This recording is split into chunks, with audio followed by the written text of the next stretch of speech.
Hello,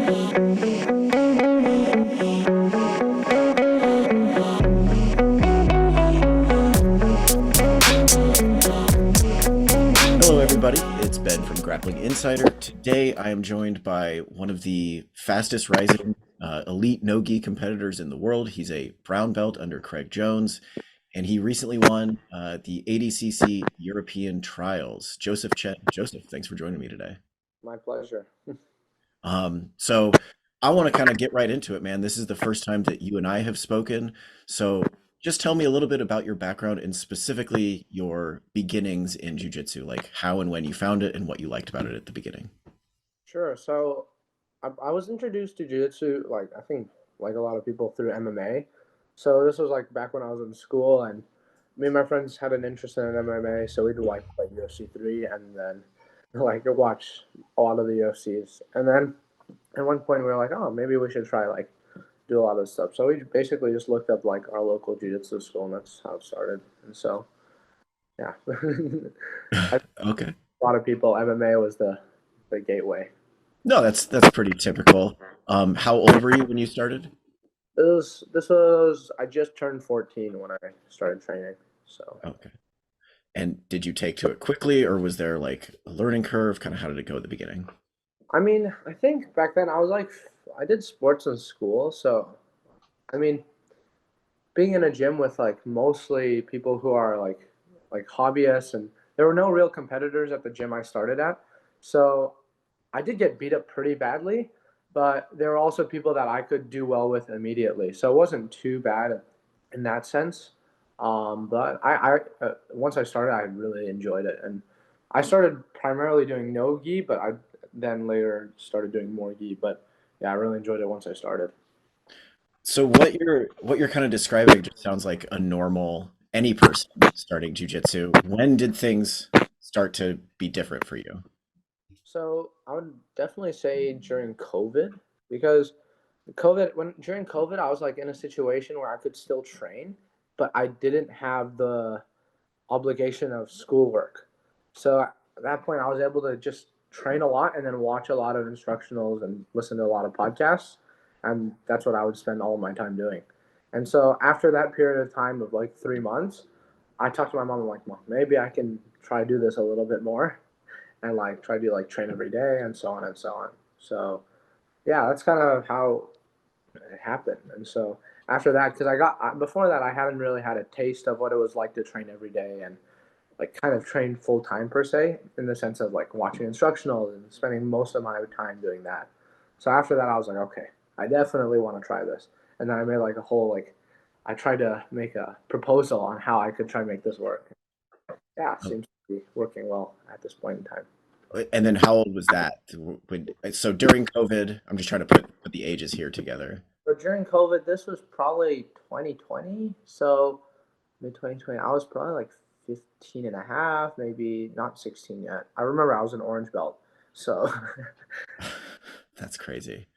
So I mean, I watch a lot of instructionals. A lot of people watch a lot of instructionals, but like you seem to get a whole lot more out of it. If you can tell me like why you seem to pick up jujitsu so quickly, learning it that way.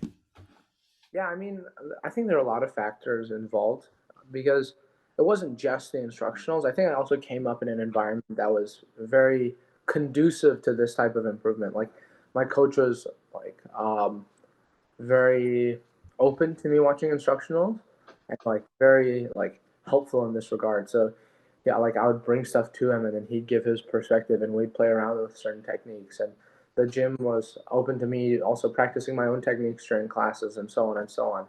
Another thing that I think helped a lot was um, my coach that I started under in Nanjing, China, at the time was a purple belt under this guy named Rob Bernacki, and he kind of pushes this a lot of like he had like concepts in BJJ, and like a concept that's now is like used a lot and it's almost like a buzzword, but I do like a lot of the ideas that he was introducing. So like different types of games. So you see right now like ecological approaches becoming very popular, but these are games that our like that were played like when I started training. So we'd play games like thinking about okay, dealing with a turtling opponent, like how can like different types of play styles. And so stuff like that in as well as the aid of instructionals, I found like really helped with my own progress, if that makes sense.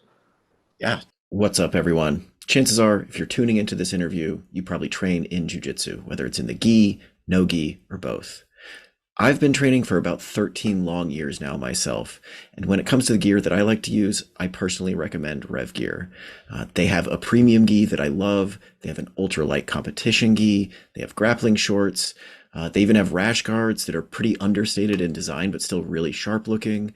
High quality gym bags, even backpacks that can hold multiple gis. So basically just like everything you would need for BJJ training.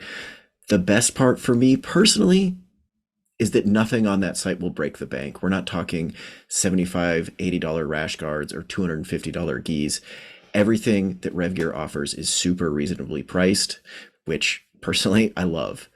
To make it even sweeter, RevGear is offering a 10% discount on every purchase made on revgear.com when you use the promo code INSIDER10 at checkout.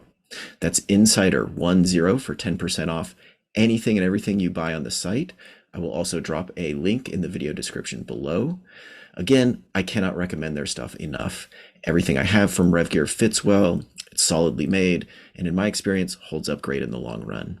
Again, head over to revgear.com. That's REVGEAR.com. Use the promo code INSIDER10 for 10% off any purchase made and get some quality gear at a phenomenal price. Now, back to the interview. Definitely. What instructionals did you like to watch? So my rationale was I like kind of bounced around a little bit at first, but then I was like, okay, there are too many instructionals. I need to figure out who I want to watch. So I was like, who's the best person at jiu-jitsu right now? And I was like, okay, it's Gordon Ryan. So I was like, okay, I'm just gonna only watch Gordon and Danaher. And so for a long period of time, that's all I watched. And then once I got through a lot of it, I was like, okay, now I can start looking to branch out into like I went over some of Craig's stuff, some of Taz's stuff, and then it slowly branched out further and further. And now I'll be a lot more diverse in the media or the information that I consume. But at the time, I think it was important for me to really dive deep in on one person's understanding of jiu-jitsu in order for me to get a decent understanding. So then I'm curious if you could kind of talk me through like the logistics. If you got a 6 hour Danaher instructional, how are you like, are you going into the gym every day with like people to train with? Like, how are you actually extracting information and applying that knowledge? Yeah, so something that I'll do, like I tend to not watch them in like full blasts. Like the most I'll ever do is like a volume at a time, especially because Danaher's ones are very dense. And like something I like to do is I'll put watch it on 2 times speed because sometimes the tone and the pace that Danaher talks in can be like almost a little uh like hypnotizing in the sense I'm like, oh, I kind of forget what I'm listening to sometimes. So like I'll watch it on 2 times speed and I'll screen record a lot of the stuff that I want to work on. So let's say he goes through one volume and it's hard for realistically I'm not going to be able to recall everything in that, let's say, hour and a half of instruction. So I'll just screen record certain parts that I think are important for me to practice and keep in mind when training so that before I go training I have like 3 minute long videos that I'll go refer back to and I'll be okay, this is what he talked about, this is what he talked about. And sometimes I'll even look through like they have the index, right? They have like the list of the techniques that were taught and I might even just look through that and then kind of try to refresh my memory before training. And depending on what type of training is going on, whether it's rounds or drilling, I might choose to like drill a lot of these techniques, talk to my partner about them, ask them what they think, how do they think the techniques work, how they feel, blah blah blah. And then if it's rounds, then I try to like cater my rounds more or less to them. So I might find someone who's more willing to work with me in certain positions, and so I can really practice that type of stuff. Interesting. So then COVID, you have, you kind of sounds like you fall in love with it a whole bunch more. When did things start to take off for you competitively, where it became like, I want to travel and compete and do jujitsu as life? So especially for the most part I was training in China, right? And so they have pretty tight borders, so it was pretty tough to like leave and come back. Like I actually did eat a few 2 week quarantines just to leave and train, but Um, what's it called? Let me think back. So I competed within China a few times. So when I was a blue belt and purple belt, I did like there weren't that many competitions because also like COVID was still like prevalent, and so like competitions are being canceled, stuff like this. So I competed here and there to some degree. I definitely think once I got my purple belt, what inside of China, what really helped me break out was I did like this quintet style event at the UFCPI, and that really was my breakout performance within China. And so I had a match with one of the like at the time probably one of the best Chinese black belts, and it was quintet style, so you had to sub to win. I didn't sub him, but like I won like I took his back and nothing else basically happened. And so that was kind of like the first step of me being more well known in China. And then after that, it was like, okay, well, figuring out what's next. And then I'd travel. I was like, okay, I'm going to travel to Singapore to just to try to get a little bit more international exposure, try to train with better guys. And that was like my first test of leaving the country to train, especially at the time, still borders were tight.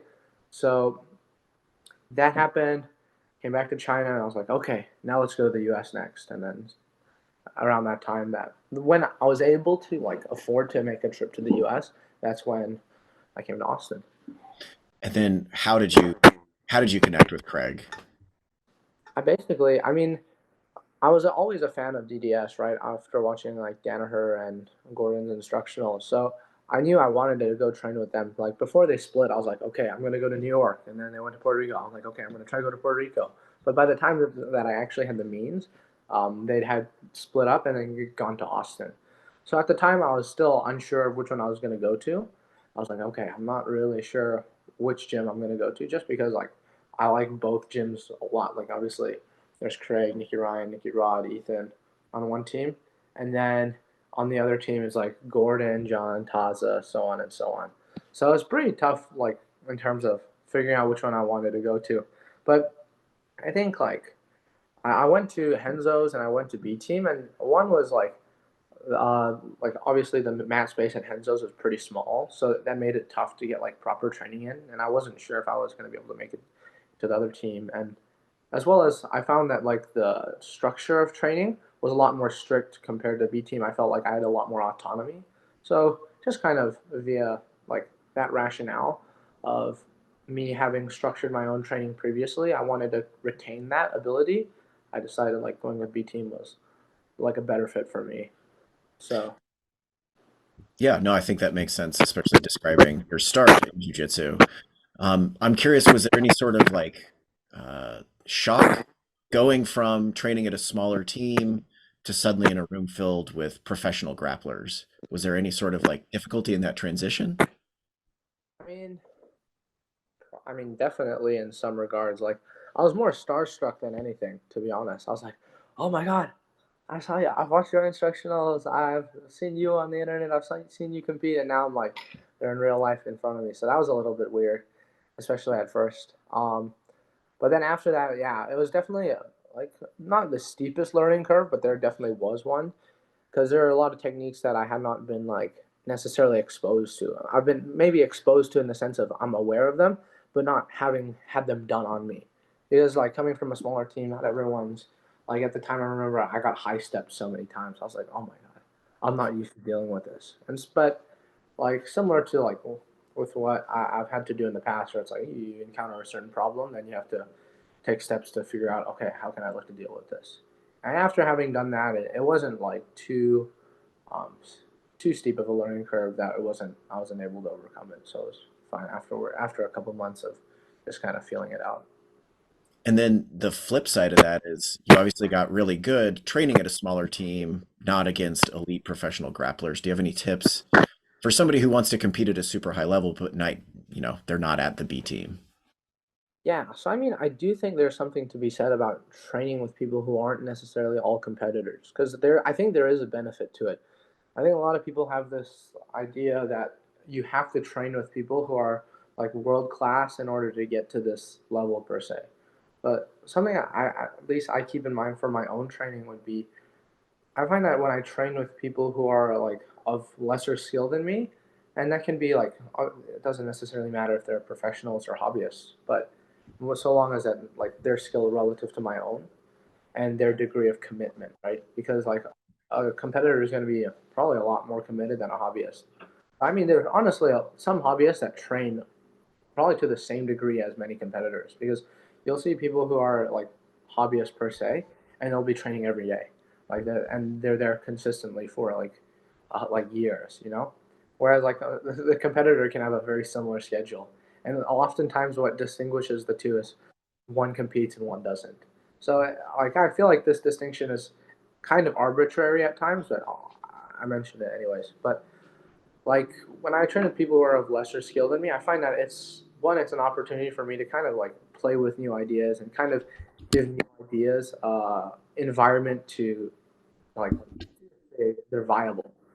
Because if I just like I have something that's kind of like I think I've heard like I might be wrong, but I've heard like Steve Wozniak talk about like presenting ideas to Steve Jobs, and he would like describe them as like it's like a child. You can't just expose them to, or I don't necessarily remember the exact analogy, but you have to kind of let like build up the idea before you just expose it to the harsh criticism or the harsh environment of like a group of competitors.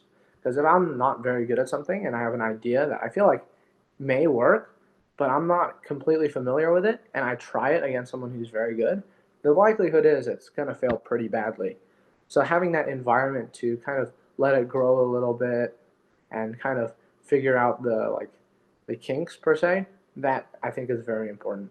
So like for me, like I'm not based in Austin. I just come here and I visit. I'll like this trip I was here for a month, right? And so I'll come back for a month, 2 months at a time, and I'll go back home. And then it's kind of that similar process where I can kind of build some ideas and then battle test them when I come here. Do you ever run into any issues traveling so much? Like, is it just a matter of you take charge of your own training and that's how you keep it consistent? Or do you even care about this? Like, I want my training to be consistently the same day after day. I mean, consistent, like depends. Well, like what would you mean by consistent, right? Like if it's am I doing the same amount of rounds with the same types of partners and so on and so on? Definitely not, right? But because sometimes like for here I can train 3 times a day because one they're like classes 3 times a day and they're good training partners 3 times a day, whereas back home I don't necessarily have that, so I have to adjust my training accordingly. So like something I would do back home is I would just go early in the morning and then I would stay till like early afternoon, and that would be my training. And I'd ask like I'd text in the group chat, anyone who wants to come and train will come and train. So like oftentimes I'll train with a certain person from like 9 to 10, and then someone else will come from like 10 to 12, and then I'll teach a noon class, and then after the noon class I can do more rounds, and then that's often how I'll structure the training to kind of work around this. And so it like and a lot of my training isn't just okay we're going to roll, but a lot of it is like trying to figure out these ideas and play with techniques and so on and so on. And so I kind of like having that option to do that. And I find that's been very helpful for me. And then let's go back to the B team a little bit. Obviously, you're on one of the more like prominent, the social media, the YouTube, they're like all over the place. Everybody feels like they kind of know the athletes on that team. Something I like to ask, and I've asked some of your teammates this as well, is like, what's it like to train with some of these guys? So I'm going to go through your main training partners here. Um, I want to say, what's it like to train with Craig? But I've also asked specifically, why do you hate training with Craig? So you can answer either one of those questions. I literally, I'd say at this point, maybe 50 minutes ago, I got massacred by him. So yesterday was worse, but today it wasn't good at all. So I hate him because all my jujitsu doesn't work. It's honestly one of the worst rounds for me, at least, because he also has like a more unorthodox style, and so it's harder for me to understand what he's doing a lot of the time. Like the default reactions to whatever he's doing are invalid. I'm like, what? I'm like, I try to do something. I'm like, this doesn't make any sense. But yeah, that's Yeah. probably the worst round I have at B team. That's consistently the answer that I get.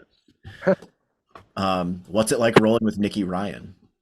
Nicky Ryan's fun. Like, definitely one of the more chill rounds. Like, a lot of times, like, often when I train with him, we don't even go super hard. It's like a very, like, technical, like, move by move, and it's like kind of responding to each other around. So it's a nice contrast to Craig. For sure. J-Rod. They're definitely very fun. Like, I feel like we can get into like a lot of fun scrambles. Sometimes I try to avoid the scrambles just because I'm like, okay, I'm a bit tired today. Let's try not engage in that as much. But when it does happen, it's definitely a lot of fun, and like I feel like you can kind of be quite creative with how you go about doing things. Ethan. Like a blender, a fun blender, so similar to J Rod, but maybe a little bit more like less on the feet, more his passing is definitely like he's putting you in a blender. Those two guys look exhausting to roll with, I'll say. Definitely, if you don't approach it the right way, it definitely will be. And then lastly, Nicky Rod. I think like Nicky Rod is like kind of misunderstood in the sense where like I actually like rolling with him. Like I personally have never been injured by him, so it depends. Like I know some people say otherwise. Like some people don't really like rolling with him, but I actually quite enjoy it. It could be like also due to the fact that I have like pretty good range of motion, and like I don't feel like I'm necessarily going to get injured when like some exchanges happen. But like I can feel like with my roles with him that we go like our roles will change pretty consistently. Like one person will make adjustments, and then the other will have to follow. And actually, like he's probably one of my more like fun rounds. That's interesting. I wouldn't have guessed that, but that is interesting. Definitely Um, heavier, but like definitely not the easiest round, but it's fun. yeah, can you stop a body lock pass? Like, does he still do heavyweight stuff to you? Um, to some degree, but I can definitely stop his body lock pass. I've done a pretty good job at that at this point. I love But it. he'll also make adjustments as well. And right now he's like branched off into other things that are now problematic to me. I love it. And actually, I don't want to get us too far off track here, but like, tell me about the benefit of training with the same guys, because you're kind of talking about it with Nicky Rod as you get deeper and deeper and deeper into the game. Is there something to that with training with the same partners day in, day out? Yeah, absolutely. I think this is one of the more important things because like, and I do this. I have this. I've traveled enough at this point where I kind of have like a group of training partners to most places where I travel. So like in back in China and Singapore and Australia, here in New York, I know which training partners I want to train with and how I can train with them. And so when I go to these places, like having that consistency really helps in terms of like what you're saying, like getting into deeper exchanges, right? Because like actually, I remember I was on Damien, Ethan, and Nicky Rod's podcast once, and they were asking me a similar question, like how do you train with like hobbyists? And I'm like, you can still get into the similar depth of exchanges so long as it's a consistent training partner. And like I was saying earlier, like there are plenty of like so-called hobbyists that are very consistent and like also very concerned with improving their jiu-jitsu. And it's not like they just show up and just like whatever. Like so a lot of times like these people like um are very like useful and very helpful for me. Like I've when I was in New York, there's some people who are hobbyists per se that gave me some extremely tough rounds. So it's like so long as it's like the same person over long periods of time, I really think a lot can be taken from those types of trainings. I love it. And then switching gears a little bit, I want to talk about winning trials, winning European trials. Is it fair to say that's the biggest accomplishment of your career so far, or is there anything else that stands out? For sure. I mean, I never even wait. I basically I never beaten the ADCC vet before that, so that was like the first time. So I was like, this is nice.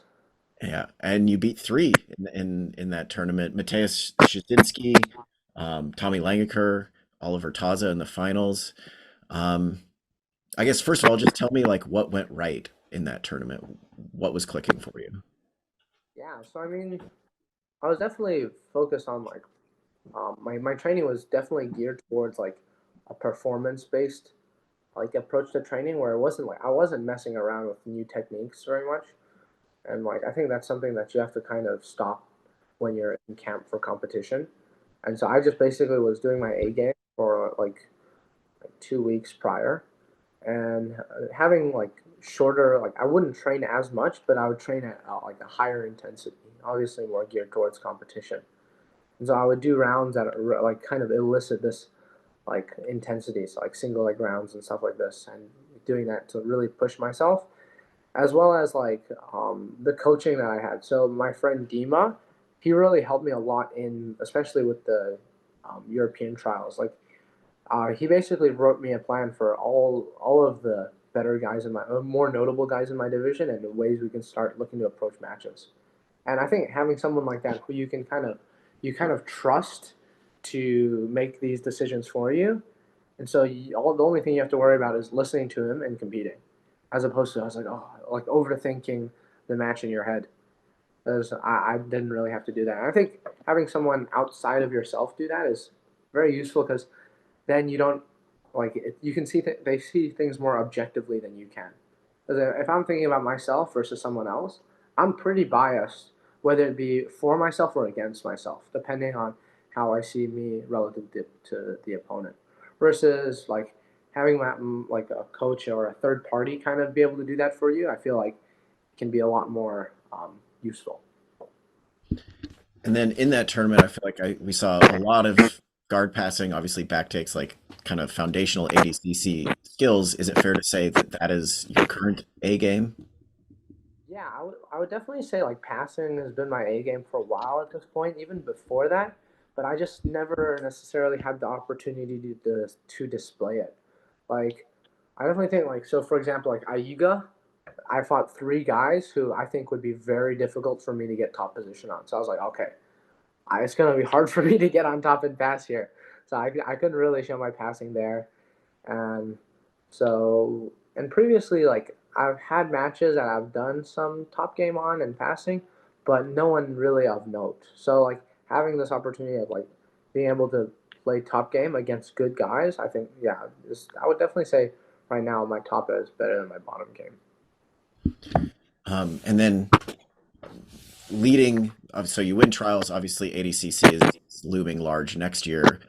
Are there any specific parts of your game that you feel like you want to work on specifically leading up to ADCC? Yeah, that will absolutely, especially because like depend on my division as well. Like there are things like, so for example, like Cade with the Darces, Mika with the arm bars, so on and so on. These are things that I might like try like work on quite a bit, just so I have those things in mind, as well as like defending turtle and so on and so on. Skills that are like they're going to be skills that are specific towards certain competitors, and the skills that are more specific towards the rule set. If that makes sense. Yeah, absolutely it does.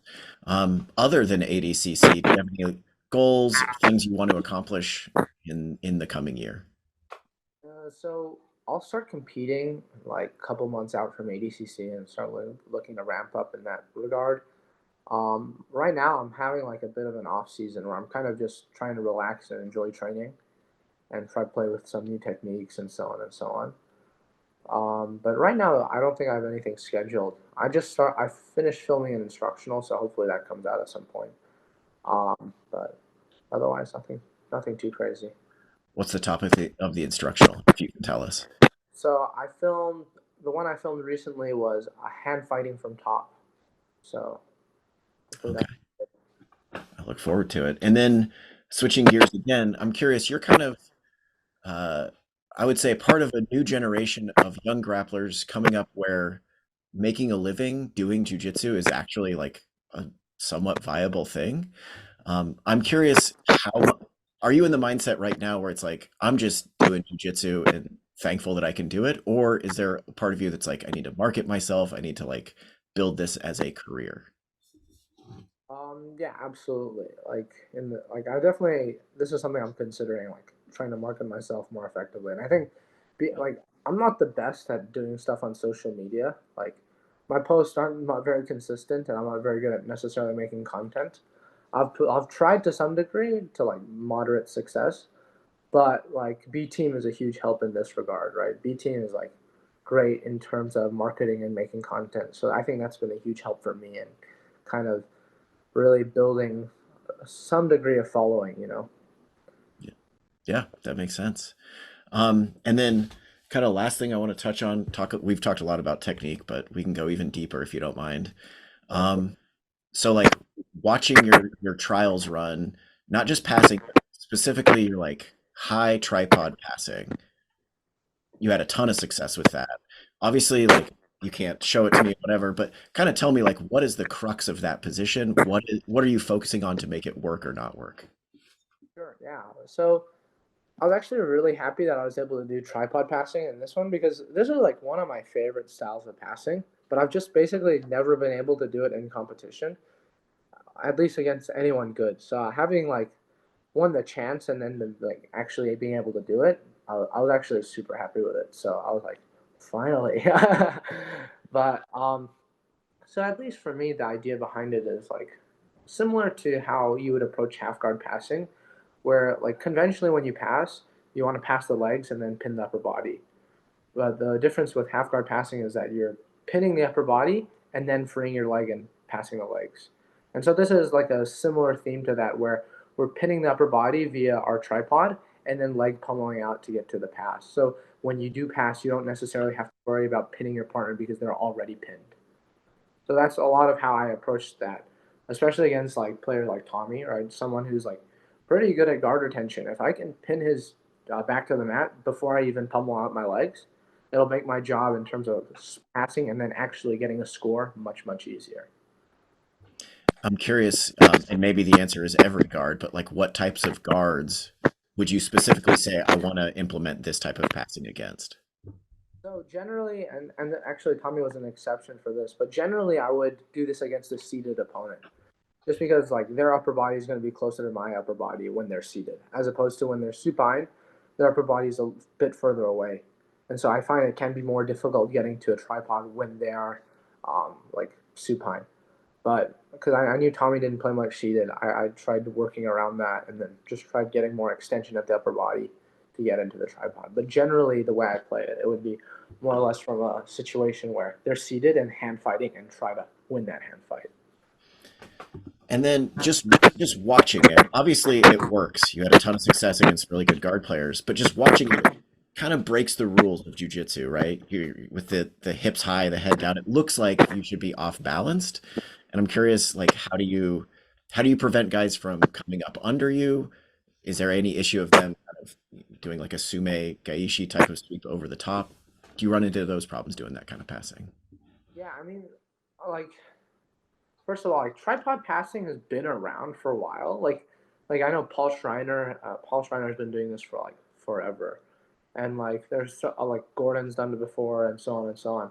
And so like for me at least, via my understanding, the reason why like difficult to do those things is like the opponent has butterfly hooks and they want to carry weight with their butterfly hooks. But if I can position my body in a way where their hooks like super like in terms of like visually they look connected but they're not actually able to bear weight and move weight, then their butterfly hooks are like redundant now, and then we can use that to pass. So instead of like actually sagging my hips back and putting weight on these hooks, I actually try to get my hips like not as high as I can but high enough to the point where they're no longer able to be moved by their butterfly hooks, if that makes sense. That does. I think that's a great explanation. And then other technique thing, something that struck me watching your trials run was like your willingness to go into leg entanglements to pass the guard or maybe attack your own legs, but very little, you see very little in your game of kind of escaping a leg entanglement and just resetting. I'm curious if you can give any tips for somebody who, to go fearlessly into a leg entanglement and turn it into offense. That definitely comes with the caveat of my Mateusz match, which was I was definitely not willing to engage the legs in that match. I was like, stay away, stay as far away from my leg as possible. So, besides that, yeah, I definitely engaged in a lot more in leg entanglements, especially from the top position. And the primary reason being was for a means to hold my partner down, as opposed to necessarily because a lot of the times, like if I'm not engaging with my partner and keeping my legs far away, they have a better ability to heist up and get to a standing position. And so, like you saw that actually in the match with Mateusz, where two times he actually tried to heist up on me, but I didn't really think his wrestling was super good, so I didn't respect that as much. I was much more fearful of the leg entries than the heist attempts. So I was much more willing to accept the heist attempts as opposed to the leg attack.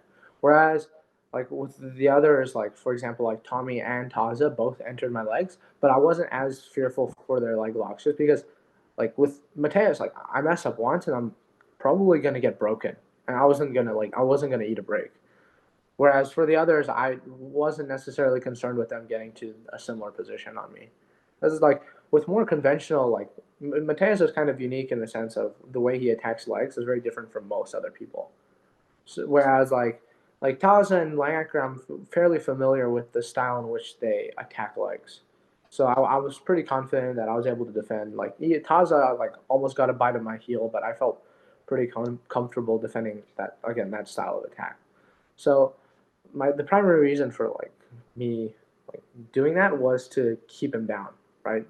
For both parties, where like Taza really tried standing up, so I really tried engaging in the legs to make it hard for him to heist and get standing top position. And then like how do you actually develop comfort and like use like this style of passing more effectively is one, like time in the position is very important, but then understanding of the position. Like if I didn't know what Taza or Langacker was trying to do, I probably wouldn't have done that. I would have probably tried avoiding it more than just engaging in it. But because I'm comfortable and I have training partners that I'm confident do similar things, I feel like okay, I can engage in this spot and I'll be fine. So then I'm able to develop comfort and get an idea of what I'm trying to do, what I'm looking out for, and so on against these types of players. If that makes sense. Yeah, that makes a ton of sense. Tell me about how good that Mateusz win felt, given your past broken foot with him. Like, were you nervous going into it? Was it a sense of relief? How did you feel? Nervous. I was so nervous going into it. I was so scared. I didn't think I'd beat him, but I just listened to Dima, the guy who's coaching me right now, functionally my coach. I was just like, I'm not gonna think about it. I'm gonna let you do most of the thinking in this regard, and I'm just gonna like basically I'm gonna try to do the plan to the best of my ability.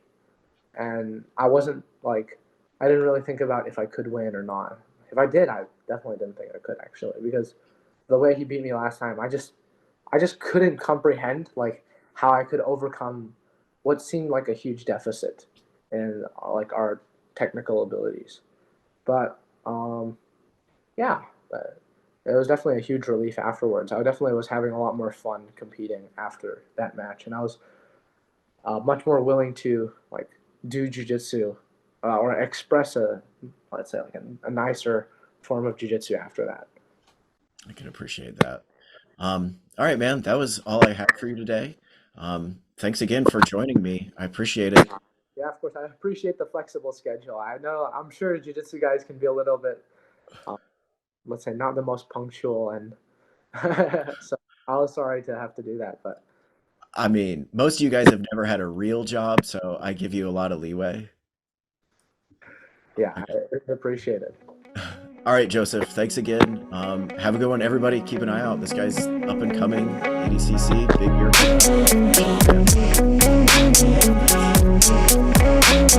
year.